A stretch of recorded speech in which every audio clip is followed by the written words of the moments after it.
میرا دل بدل دے، میرا دل بدل دے، میرا دل بدل دے۔ تبارك الذي نزل الفرقان على عبده ليكون للعالمين نذيرا۔ السلام علیکم ورحمۃ اللہ وبرکاتہ۔ میں جو ابھی ویڈیو اپلوڈ کر رہا ہوں وہ ایک ایسی شخصیت کی ہے جو میرے شیخ ہیں، میرے مربی ہیں، میرے محسن ہیں، اور ایک ایسی شخصیت جن جیسی شخصیات بہت کم پیدا ہوتی ہیں۔ میری مراد میرے شیخ، میرے استاذ حضرت الشیخ مولانا محمد نواز سیال صاحب دامت برکاتہم العالیہ ہیں۔ میرے لیے حضرت استاذی کی ذات، اللہ رب العزت، آقا علیہ الصلوۃ والسلام، اور اس کے بعد میری ماں اور حضرت الشیخ، دنیاوی اعتبار سے یہ دو ایسی شخصیات ہیں کہ جن کے احسانات یا جن کی اہمیت، قدر و منزلت جتنی میرے دل کے اندر ہے اس کا اندازہ نہیں لگایا جا سکتا۔ میرے لیے بڑی اعزاز کی بات ہے کہ میں حضرت استاذی دامت برکاتہم العالیہ کے نصائح، ان کے معروضات، ان کے ارشادات اور ان کی پیاری پیاری گفتگو آپ کی نظر کر رہا ہوں۔ حضرت کے یہ نصائح، یہ معروضات اپنے روحانی بیٹوں کی تربیت پہ، ان کی جو زندگی مدرسے سے باہر ہے وہ کس طرح گزارے، وہ اس موضوع کے اندر ایک ایسی جامع حضرت کی گفتگو ہے کہ اس جیسی کم از کم مجھے کہیں اور دیکھنے سننے کو نہیں ملی۔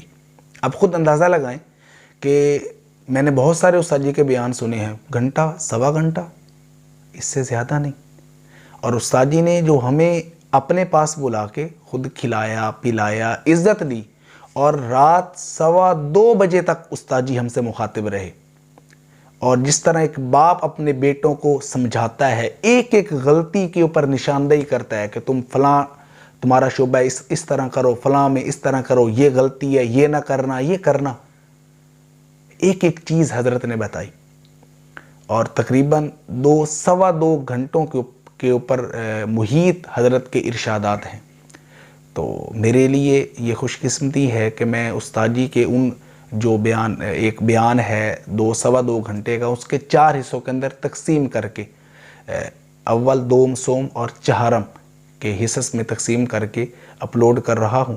یہ خاص طور پہ علماء کے لیے جو باہر کی دنیا میں ہیں، مدارس سے باہر ہیں، وہ مدرس ہوں، وہ خطیب ہوں، وہ جس شعبے سے بھی تعلق رکھتے ہوں، ایک خاص استاد جی کا تحفہ ہے۔ اور چونکہ استاد جی ویڈیو بنانے کا نہیں تھا تو اس لیے آڈیو کو میں ویڈیو کے اندر کنورٹ کر کے، تبدیل کر کے لگا رہا ہوں۔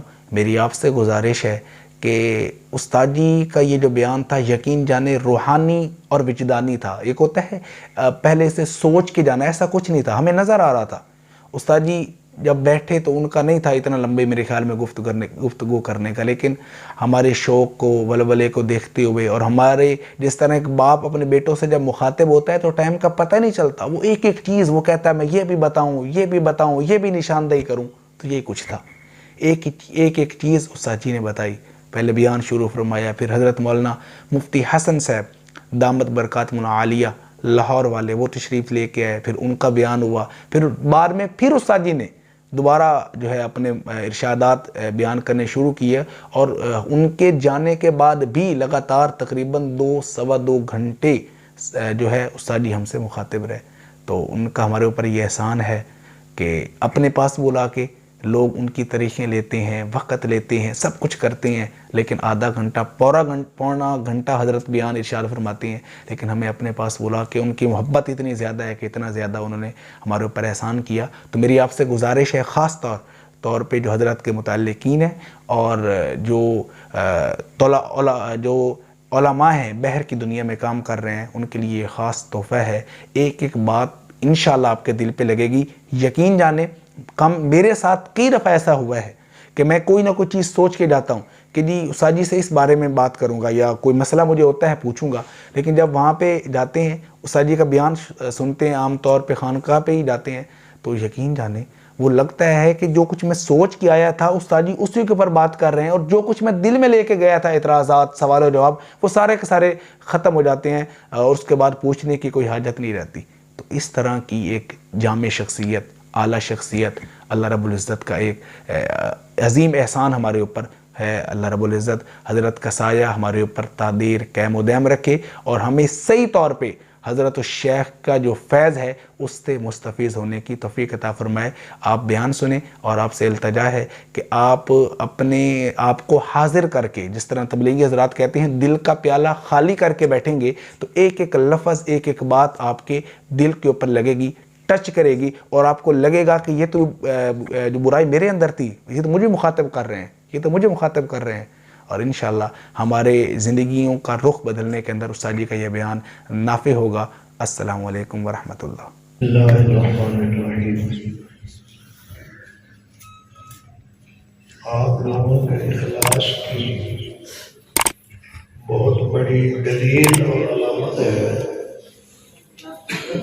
کہ مفتی صاحب کی صورت میں ہمیں مفت میں انعام مل گیا۔ پروگرام تو کوئی نہیں تھا، کو مطلوب بھی نہیں کیا ہوا تھا پہلے، اچانک ہمارے علاقے سے گزرے اور رہتا ہوا اور انہوں نے شفقت فرمائی اور تشریف لائے۔ کیسی قیمتی باتیں، مؤثر باتیں، دل کو لگنے والی، دل میں بے بس ہونے والی باتیں مفتی صاحب فرما رہے ہیں۔ اللہ ہم سب کو عمل کرنے کی توفیق نصیب فرمائے۔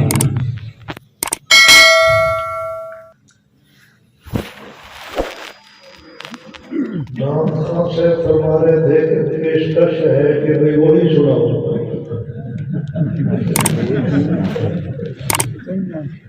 ان کو تو خیر کسی نے کہا ہوگا، ویسے نعت خانوں کو کوئی ایک اچھی نعت آتی ہو تو کہہ دیتے ہیں۔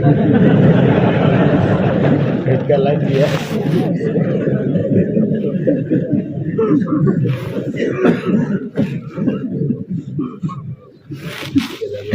اور نعت خان صاحب نے جب پرانی نعت سنائی ہے تو میرا دل کرتا ہے وہی تقریر میں بھی دوبارہ۔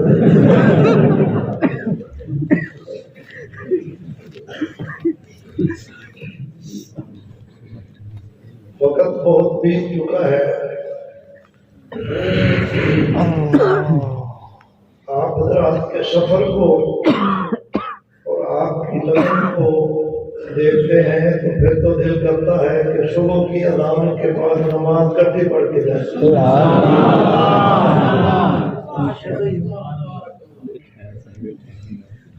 لیکن آپ کی سفری تھکاوٹ کو اور واپسی کے پختہ ارادہ کو جب دیکھتے ہیں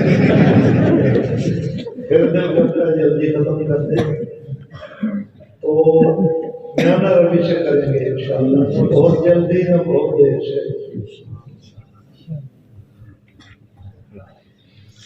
اللہ تعالیٰ نے آپ حضرات کو دین کے کاموں میں قبول کیا ہوا ہے۔ سب سے پہلی بات تو یہ ہے کہ اس پر اللہ کا شکر ادا کریں۔ روٹی تو اللہ تعالیٰ نے سب کو دینی ہے، اس کو بات میں اپنے طالب علموں کو اختتامی مجلس میں کہہ رہا تھا کہ ہمارے بہت سارے اعزاء اقرباء خاندانوں والے گوبر اٹھائے پھر رہے ہیں، کوئی ہل چلا رہا ہے، کوئی لوہا کوٹ رہا ہے، کوئی گدے ہان رہا ہے، کھاتے وہ بھی 2 روٹیاں ہیں، 4 روٹیاں دیتے ہیں کئی لوگ۔ پیسے جو جمع کرتے ہیں وہ تو لوگوں کے کام ہے، وہ 2 روٹیاں کھاتے ہیں، صبح 2 شام، اور ہم یہاں الحمدللہ رات دن وہ کلام پڑھتے پڑھاتے ہیں جس کلام پر اللہ نے اپنے محبوب کی مستقل ڈیوٹی لگائی، یزکیہم ویعلمہم الکتاب والحکمہ۔ دو روٹیاں ہمیں نکل جاتی ہیں، جتنی تگ و دو دو روٹیوں کے لیے وہ کرتے ہیں تو ہم نہیں کرتے، ہم تو اپنا کام کرتے ہیں۔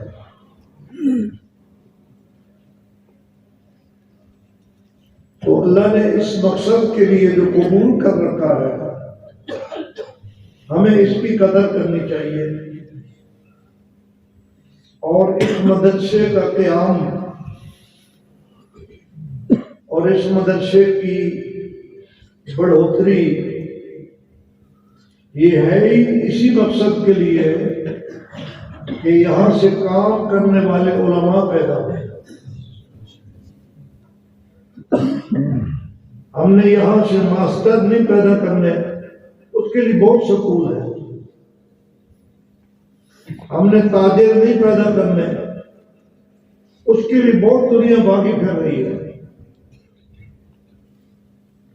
ہم نے انگریز کے اور انگریز کے پٹھوں کے نوکر نہیں پیدا کرنے، اس کے لیے لاکھوں درخواستیں جاتی ہیں۔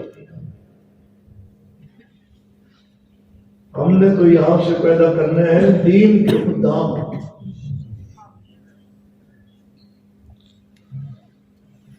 جب دورہ دین شروع ہوا تھا، پہلا سال تھا ہمارا، یہ پہلا بیچ ہے مفتی عبدالجبار، مفتی عدنان کاشف اور یہ حضرات آدمیوں سے تھے۔ یہ ہمارے نام خان یوسف ہیں۔ آپ کا کیا نام ہے؟ عبد المالک۔ عبد المالک، ان کے مدرسے میں بھی ہم کئی دفعہ گئے ہیں، نام یاد نہیں رہتا۔ ہمارا حال اب وہ ہوئے ہوا ہے، کسی آدمی کے بچے کافی سارے تھے تو بیت سے کوئی مردم شماری والا آ گیا، اس نے کہا کہ تمہیں نام بتاؤ اور کتنے بچے؟ انہوں نے کہا مجھے زیادہ دو میں درگین کیا تھا۔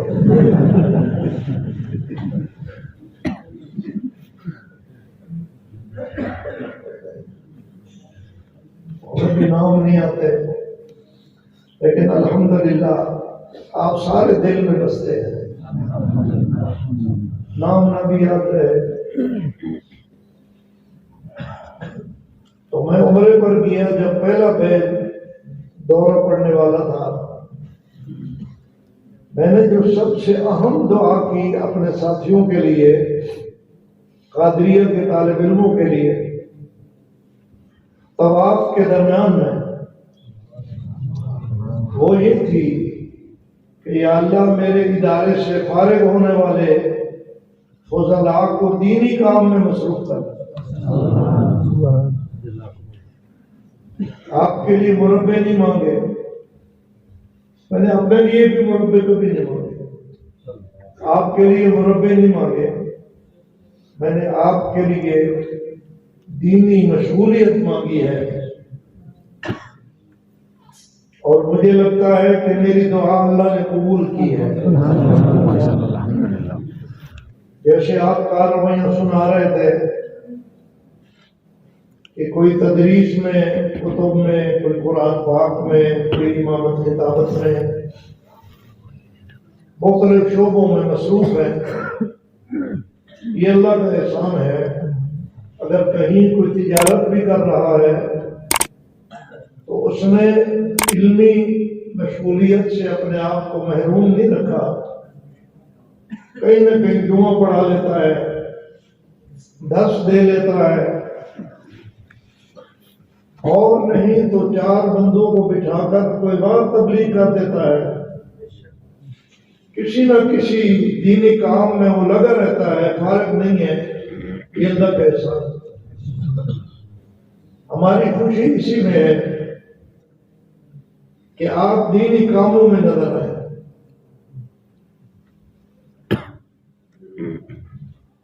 یہ جو مربوں والے ہیں، بڑی بڑی کاروں والے ہیں، یہ اتنے خوش قسمت نہیں ہیں جتنے آپ خوش قسمت ہیں۔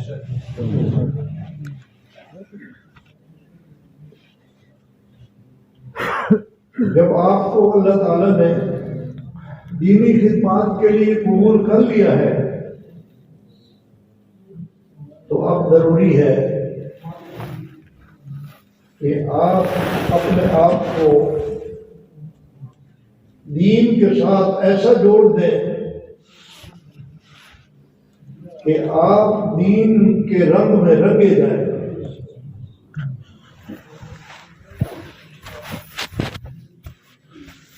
ہر بندہ اپنے شعبے میں خوبصورت لگتا ہے۔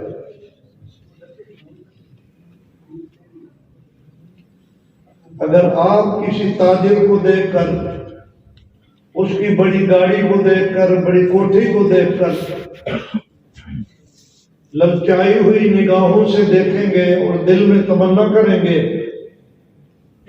کہ کتنا خوبصورت لگ رہا ہے، کاش ہم بھی ایسے ہوتے، تو پھر آپ نے قارون کا قصہ پڑھا ہے؟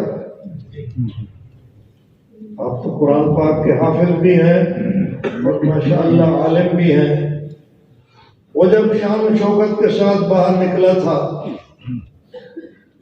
تو کچھ لوگ اس کی ظاہری شان و شوکت کو دیکھ کر تمنا کر رہے تھے کہ کاش ہم بھی ایسے ہوتے، یہ تو بڑا حصے والا ہے، انہ لذو حظ عظیم، ایسے یہ تو بڑے نصیبے والا ہے، ہم بھی ایسے ہوتے۔ یہ ایک وقتی طور پر جذبہ تھا ان کا، لیکن تھوڑی دیر کے بعد جب اپنی مال و دولت کے باوجود وہ غرق ہو گیا، زمین میں دھنس گیا،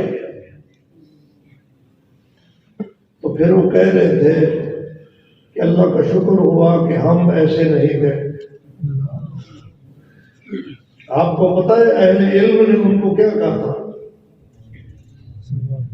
اہل علم نے کہا تھا تمہاری خرابی یہ تمنا مت کرو۔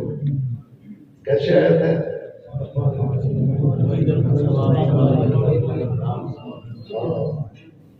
اللہ کے پاس جو بدلہ ہے وہ بہت بڑا ہے، اس کو نہ دیکھو۔ تو یہ دنیا کی زرق برق چیزیں، چمکدار لباس،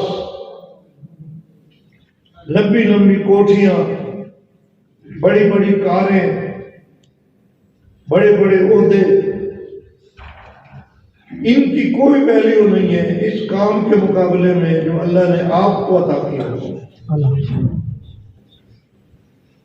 یہ صرف اگر زبان تک رہے تو پھر لطف نہیں آتا زندگی میں۔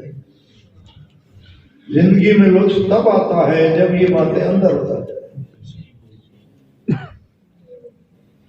میں جو کچھ آپ کو کہہ رہا ہوں یہ تقریر بنانے کے لیے نہیں کہہ رہا ہوں، میں دل کی آواز ہے جو آپ تک پہنچا رہا ہوں، اس لیے کہ میں اپنی آنکھوں سے دیکھ رہا ہوں کہ اس راستے کے علاوہ باقی جتنے بھی دنیا کے راستے ہیں وہ ذلت والے راستے ہیں، عزت والا راستہ کوئی بھی نہیں۔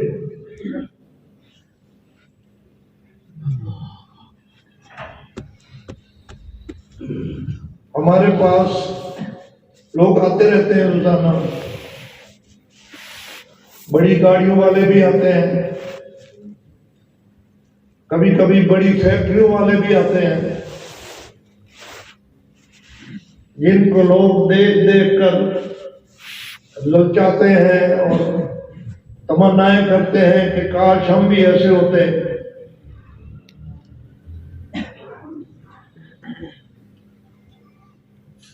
آپ ان کو علیحدگی میں بیٹھ کر روتا ہوا دیکھیں گے نا تو آپ کو ترس آئے گا، کتنے غمگین ہیں وہ۔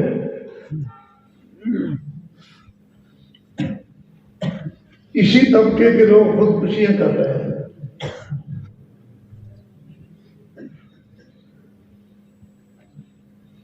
کالج کی ایک لڑکی نے اپنا گلا کاٹ دیا، اخبار میں آیا ہوا تھا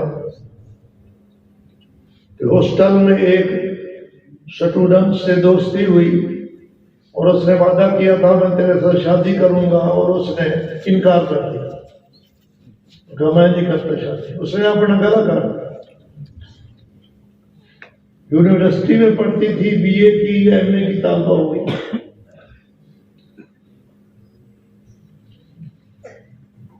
اس تعلیم میں اور اس لائن میں سکون نہیں ہے، عظمت نہیں ہے، عزت نہیں ہے۔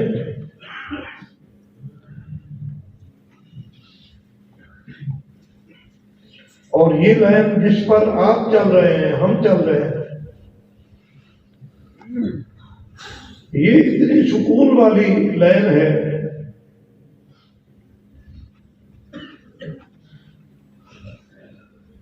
شرط یہ ہے کہ جیسے ظاہراً ہم صاحب شریعت نظر آتے ہیں، ہم باطناً بھی صاحب شریعت ہیں، یہ شرط ہے۔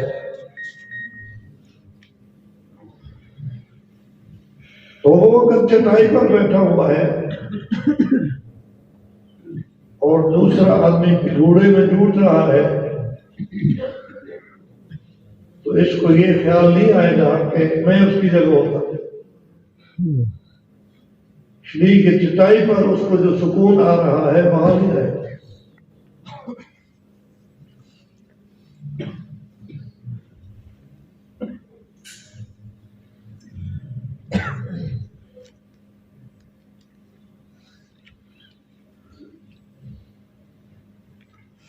ہمارے بہت سارے علماء کرام مدرسوں میں بیٹھ کر ان بڑی بڑی تنخواہوں والوں کا تذکرہ کرتے ہیں،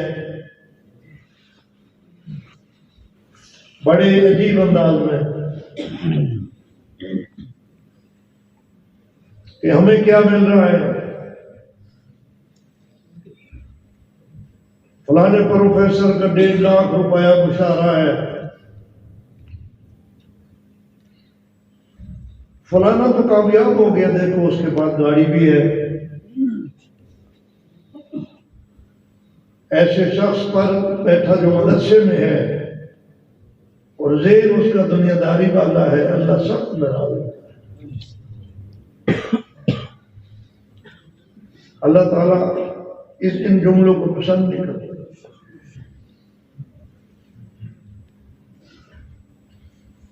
اس کو تو یہ کہنا چاہیے کہ یا اللہ تیرا شکر ہے کہ تو نے ہمیں ایسے راستے میں لگایا ہے جو نبی کا راستہ ہے، تیرے محبوب کا راستہ ہے، سکون اور اطمینان والا راستہ ہے۔ وہ بیچارہ تو دنیا میں پھنسا ہوا ہے، پتہ نہیں اس کا کیا بنے گا۔ تو پہلی بات یہ ہے کہ اپنے اس کام پر آپ مطمئن رہا کریں اور اللہ کا شکر ادا کیا کریں اور ادھر ادھر دنیا میں ہاتھ نہ مارا کریں۔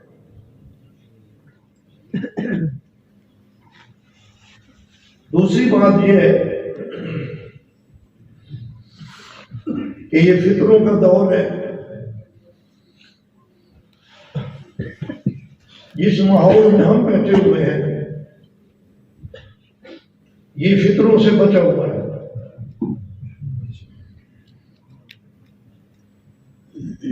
بشرطے کہ وہ لمبا موبائل ہمارے پاس نہ ہو، کیونکہ اس میں سارے فطرے بھرے ہوئے ہیں۔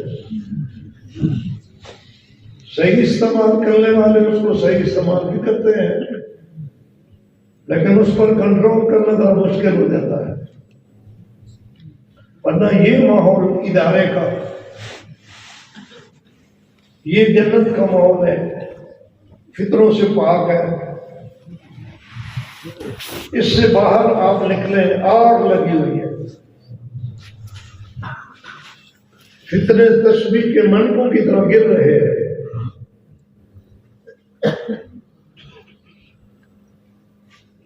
ایمان لوٹنے والے رات دن بھاگ رہے ہیں، ہماری تہذیب کو خراب کرنے والے کروڑوں ڈالر خرچ کر رہے ہیں.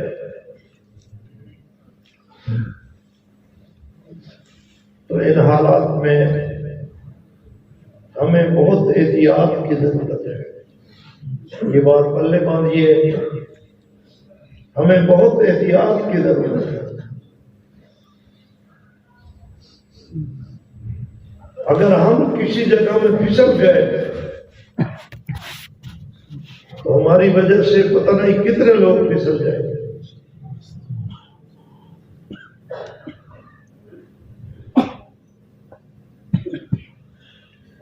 اس قوم کے علماء فاسق فاجر ہو جائیں، اس قوم کی عوام کافر ہو جاتی ہے. یاد رکھیے، یہ پکی بات ہے. کیونکہ عوام کے پاس تو علم نہیں ہے، وہ تو ہماری شکلیں دیکھتے ہیں، ہمارا کردار دیکھتے ہیں. اگر ہمارا کردار منفی میسج دے رہا ہوگا ان کو تو وہ آگے جائیں گے.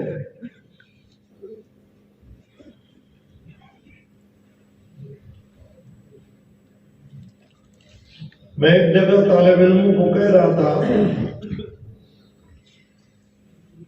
لاہور میں کہ دو طبقوں کی آپ لوگوں پر نظر ہے. ایک طبقہ آپ کے محبین کا ہے جو اپنے پیٹ کاٹ کر آپ کے لیے روشنی کا، کھانے کا، کمروں کا انتظام کرتے ہیں، محبین ہیں آپ کے.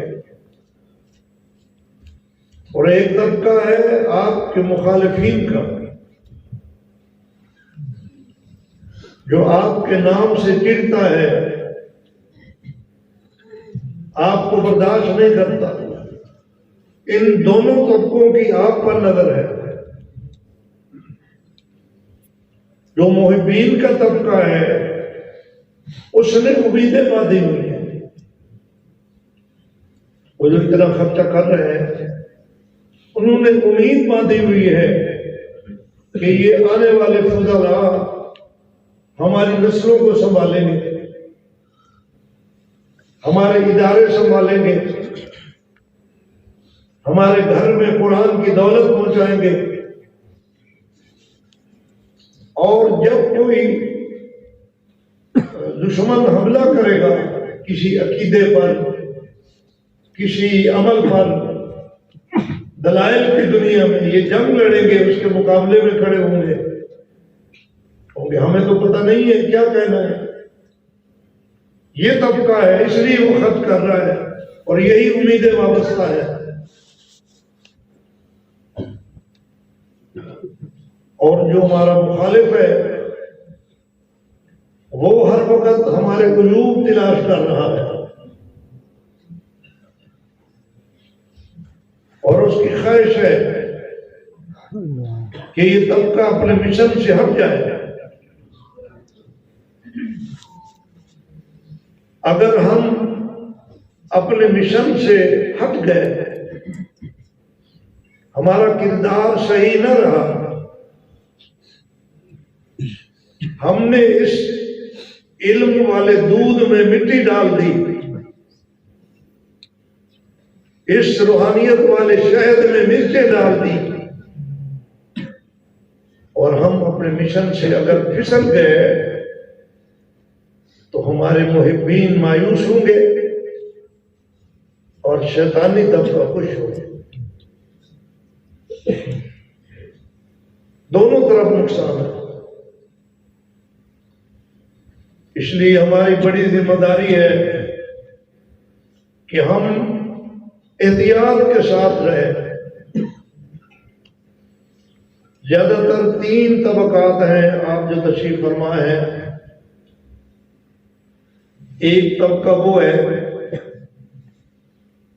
جو مدرسوں میں کام کر رہا ہے، مدرس ہے، محترم ہے، ناظم ہے، مدرسے میں کام کر رہا ہے. ایک طبقہ وہ ہے جو مسجد میں کام کر رہا ہے، خطیب ہے، امام ہے، اور ایک طبقہ وہ ہے جو میدان میں کام کر رہا ہے، خطیب ہے، مناظر ہے، وہ باطل فرقوں کا مقابلہ کر رہا ہے اور میدان میں کھڑا ہے. یہ تین طرح کے طبقات ہیں. ان تینوں کی اپنی اپنی ذمہ داریاں ہیں، تینوں کے اپنے اپنے فرائض ہیں، اپنی اپنی لینے ہیں، اپنی اپنی ذمہ داریاں ہیں. اگر ان ذمہ داریوں کو صحیح نبھائیں گے تو اس شعبے میں کامیاب ہوں گے. اگر ان ذمہ داریوں کو صحیح نہیں نبھائیں گے تو اس شعبے میں ناکام ہو جائیں گے. آپ نے دیکھا ہوگا کہ کئی سارے لوگ ان شعبوں میں رہتے ہوئے نالاں نظر آتے ہیں.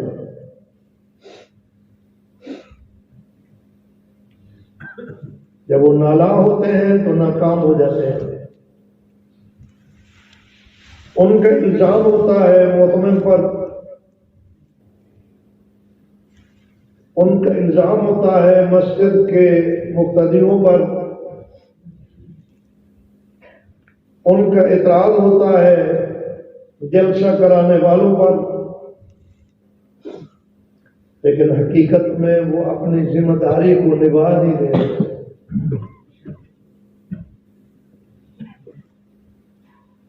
اس میں دوسرے طبقے کا قصور نہیں ہوتا.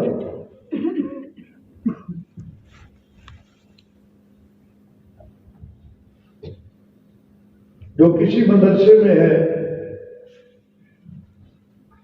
وہ بڑے اہم شعبے میں ہے، محتمم ہے تو وہ سب سے اہم شعبے میں ہے. اس کے ساتھ کئی سارے طبقات کا تعلق ہے. وہ ان تمام طبقات کو مطمئن رکھے گا تو کامیاب ہوگا.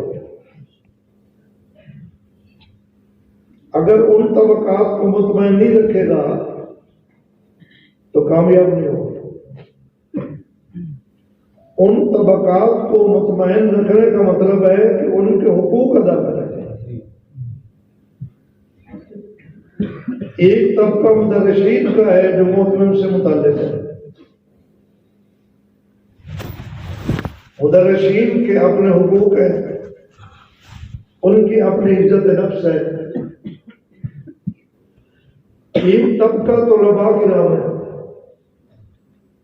ان کے اپنے حقوق ہیں، ان کا اپنا عزت نفس ہے. ایک طبقہ عوام کا ہے جو چندہ دیتے ہیں، مدرسوں سے منسلک ہے، ان کے بھی حقوق ہیں. ان تینوں طبقات کو مطمئن رکھے گا تو محترم کامیاب ہوگا.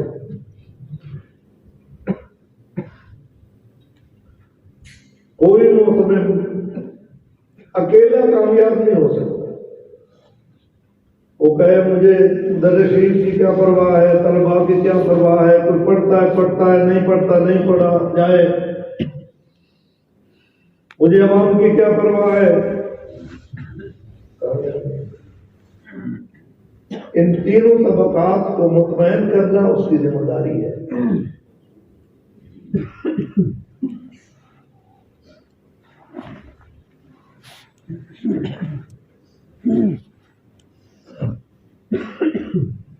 یہ دور مار کٹائی کا نہیں ہے. اور سیدھا باتیں آپ سے عرض کر رہا ہوں. آپ سکتے میں ہیں ناراض تو نہیں ہو رہے. آپ کہیں گے ان باتوں کا تو ہمیں پہلے بھی پتا ہے. قرآن کہتا ہے وَذَكِّرْ فَإِنَّ الذِّكْرَىٰ تَنفَعُ الْمُؤْمِنِينَ. ایمان والوں کو نصیحت کرتے رہو، فائدہ ہوتا ہے۔ بہت ساری باتیں مجھے خود بھولی ہوئی ہوتی ہیں، تو کئی طالب علموں کو دیکھ کر مجھے یاد آ جاتا ہے، وہ اس طالب علم میرا استاد ہوتا ہے۔ بعد دفعہ آنے والے مہمان کئی باتیں یاد دلا دیتے ہیں۔ یہ مار کٹائی کا دور نہیں ہے، یہ دور بڑا نازک دور ہے۔ آپ سارے ذمہ دار لوگ بیٹھے ہیں، جتنے لوگ پڑھنے کے لیے ہمارے پاس آتے ہیں، طلباء کرام قرآن پڑھتے ہیں، کتابیں پڑھتے ہیں، یہ انتہائی قیمتی لوگ ہیں۔ آپ کو پتہ ہے کتنے فیصد لوگ ہمارے پاس آتے ہیں؟ 1000 میں سے ایک بھی نہیں ہے۔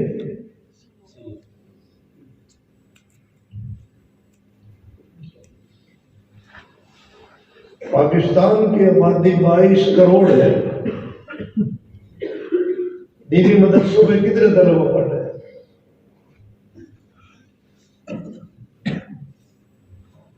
ہمارے اس ملتان کے تمام بڑے بڑے مدارس کی تعداد اکٹھی کر لو تو ملتان کے ایک کامیاب پرائمری مدرسے کے طالب علموں کے برابر بھی نہیں۔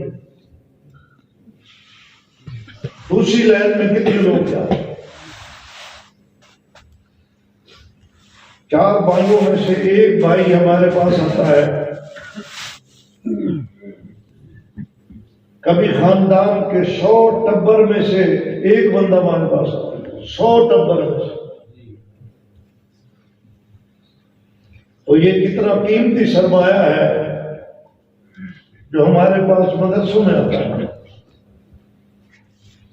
اگر ہماری کسی غلط کاری کی وجہ سے، ہمارے کسی غلط رویے کی وجہ سے، ہماری کسی سختی اور تشدد کی وجہ سے کوئی طالب علم تعلیم سے محروم ہو گیا تو کتنا بڑا خزانہ ہم نے گنوا دیا۔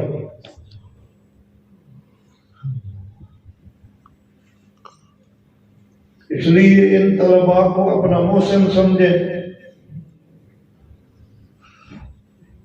اگر طلباء نہ ہوں تو مدرسین کیا کریں گے؟ کوئی کام ہے مدرسین؟ مطلب کیا کریں گے؟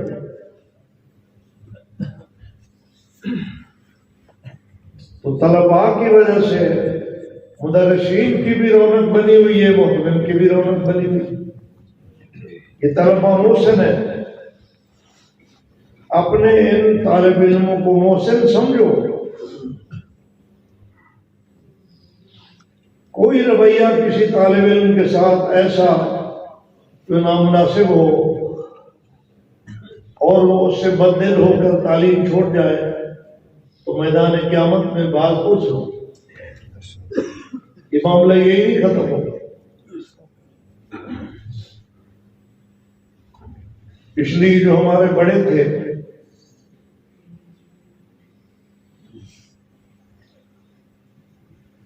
قاری رحیم بھائی صاحب رحمۃ اللہ علیہ ملتان میں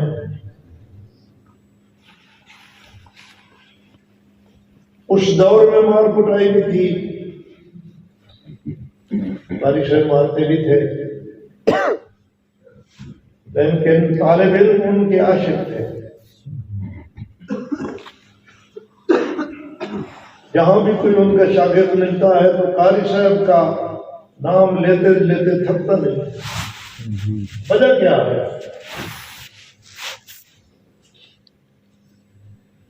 وجہ یہ ہے کہ وہ اپنے شاگردوں کو بیٹا سمجھتے تھے، اگر مارتے تھے تو ان کی ضرورت کے مطابق مارتے تھے اور اس سے کئی گنا زیادہ رات کو اٹھ کر اس کے لیے دعائیں کرتے تھے۔